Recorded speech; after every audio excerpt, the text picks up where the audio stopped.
Assalamualaikum warahmatullahi wabarakatuh. Perkenalkan, nama saya Sandy Afif Pratama, NIM 40318101056.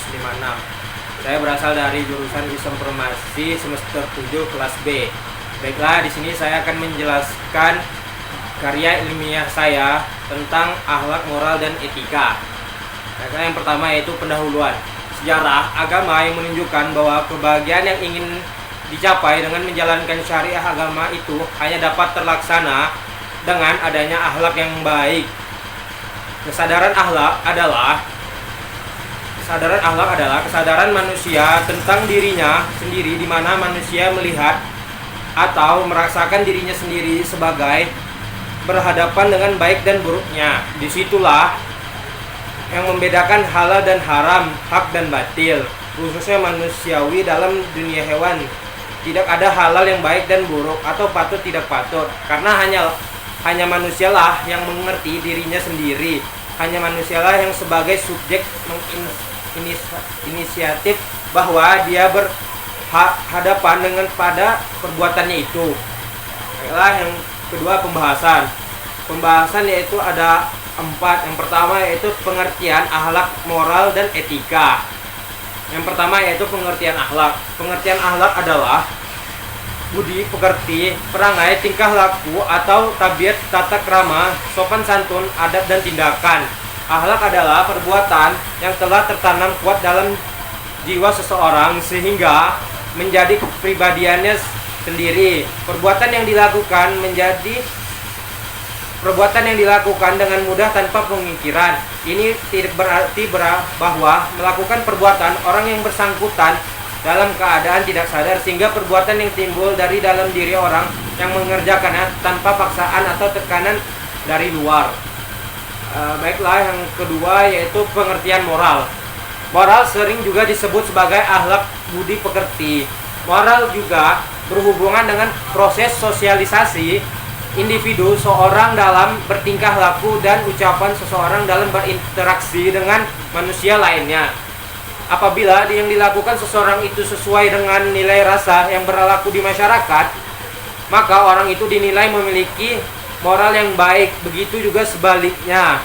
Moral adalah perilaku yang berlaku yang memungkinkan orang untuk hidup secara kooperatif dalam kelompok.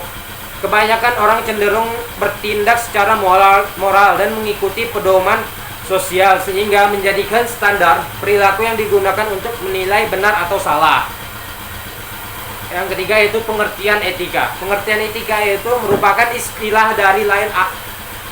istilah lain dari akhlak, tetapi memiliki perbedaan yang substansial, yaitu konsep akhlak berasal dari pandangan agama terhadap tingkah laku manusia, sedangkan konsep etika berasal dari pandangan tentang tingkah laku manusia dalam perspektif filsafat.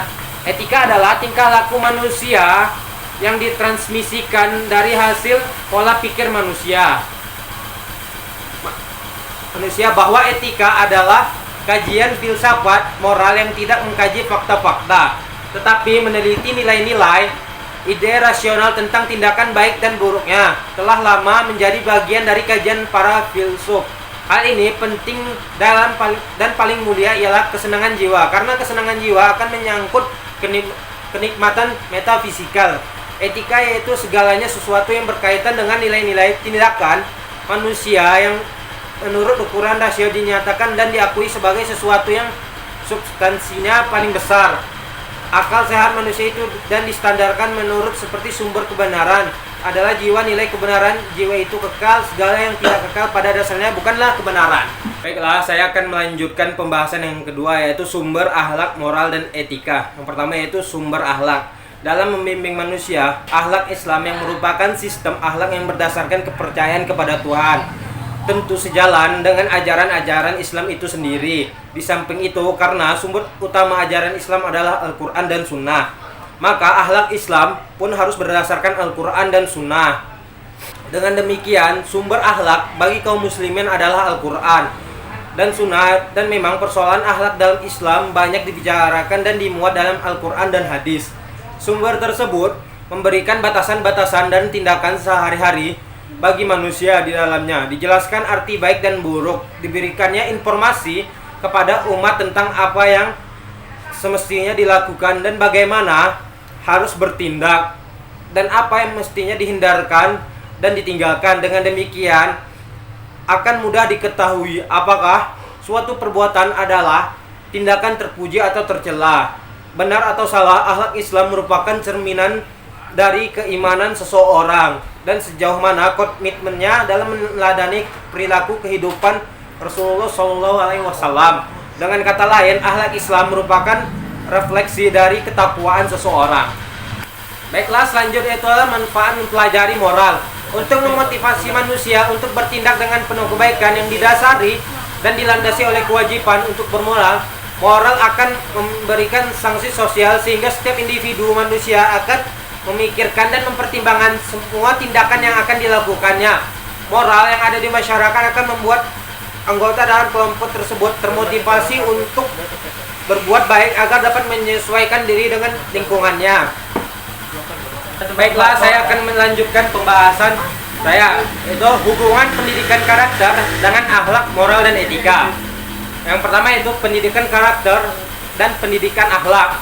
Itu adalah akhlak dapat dipahami oleh banyak pakar dalam arti kondisi kejiwaan yang menjadikan pemiliknya melakukan sesuatu secara mudah tanpa memaksakan diri, bahkan melakukannya secara otomatis.